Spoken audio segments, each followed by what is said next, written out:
Hello everyone. Today Kirsty is here as well.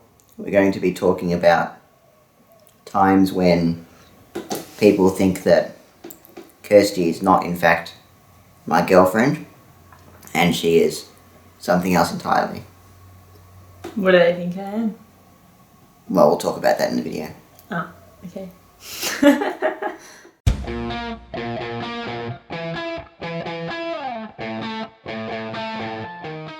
We got some cheesecake up from the local cafe and then I couldn't eat it there because they weren't providing knives and forks, and I didn't want Kirsty to try and feed me by hand because I probably would have accidentally spilt it all over myself. So this has been about 2 hours in the making, so hopefully I'm going to enjoy it.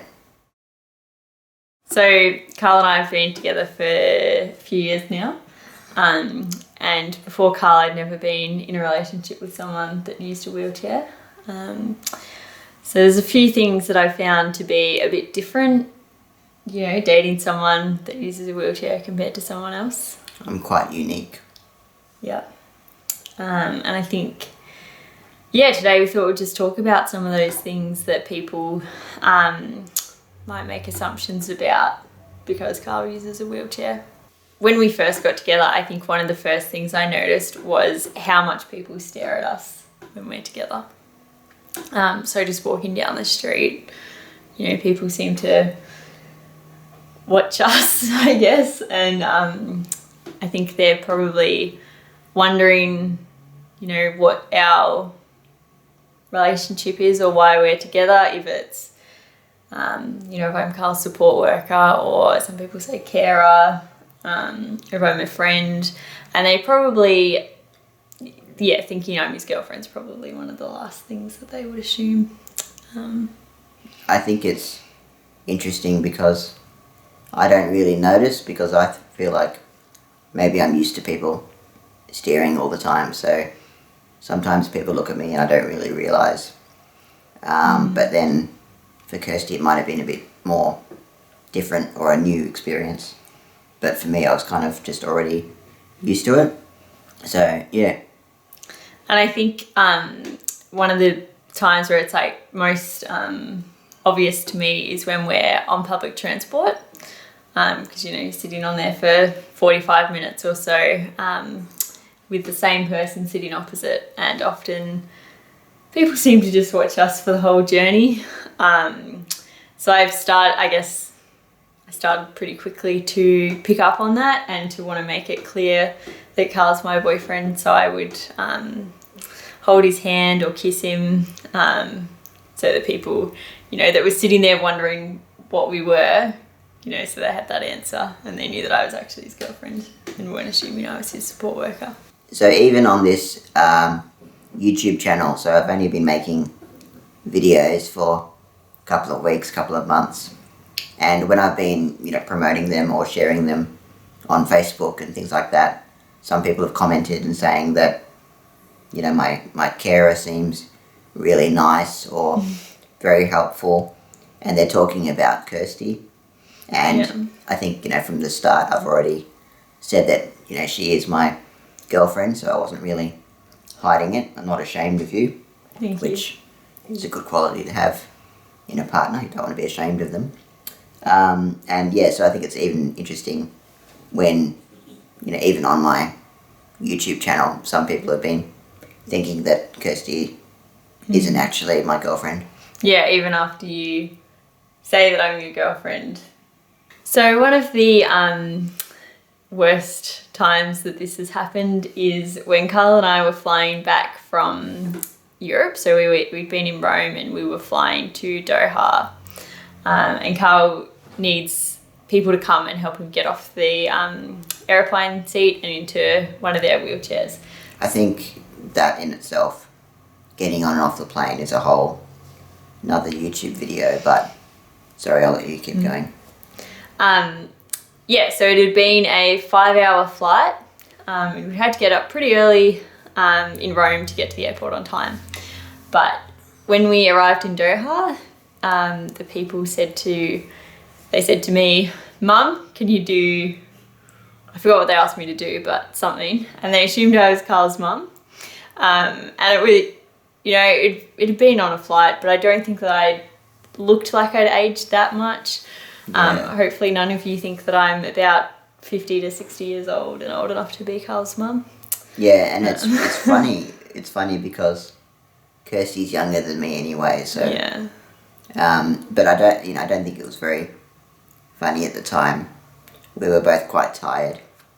But yeah, again, it kind of shows that people would rather think that Kirsty is my mum than my girlfriend, and I think that's a bit of a weird assumption to make. And of course, this is not everyone, but it's just another example of some of the weird times where people don't think that Kirsty is my girlfriend. So obviously I corrected them and I said, "No, I'm his girlfriend," and then carried on. But yeah, it was funny being called Carl's mum. I think that's something I never expected to happen. I'm used to people thinking I'm a support worker or just a friend, but I didn't really think I'd ever be called his mum. Yeah.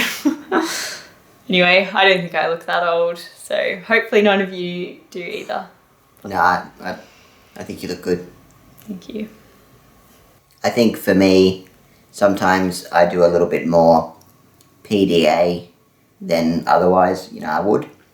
So maybe more holding hands, a bit more kissing and things than I would otherwise normally want to do. Not because I don't like Kirsty, but more because sometimes I want to make sure that people know that we're together.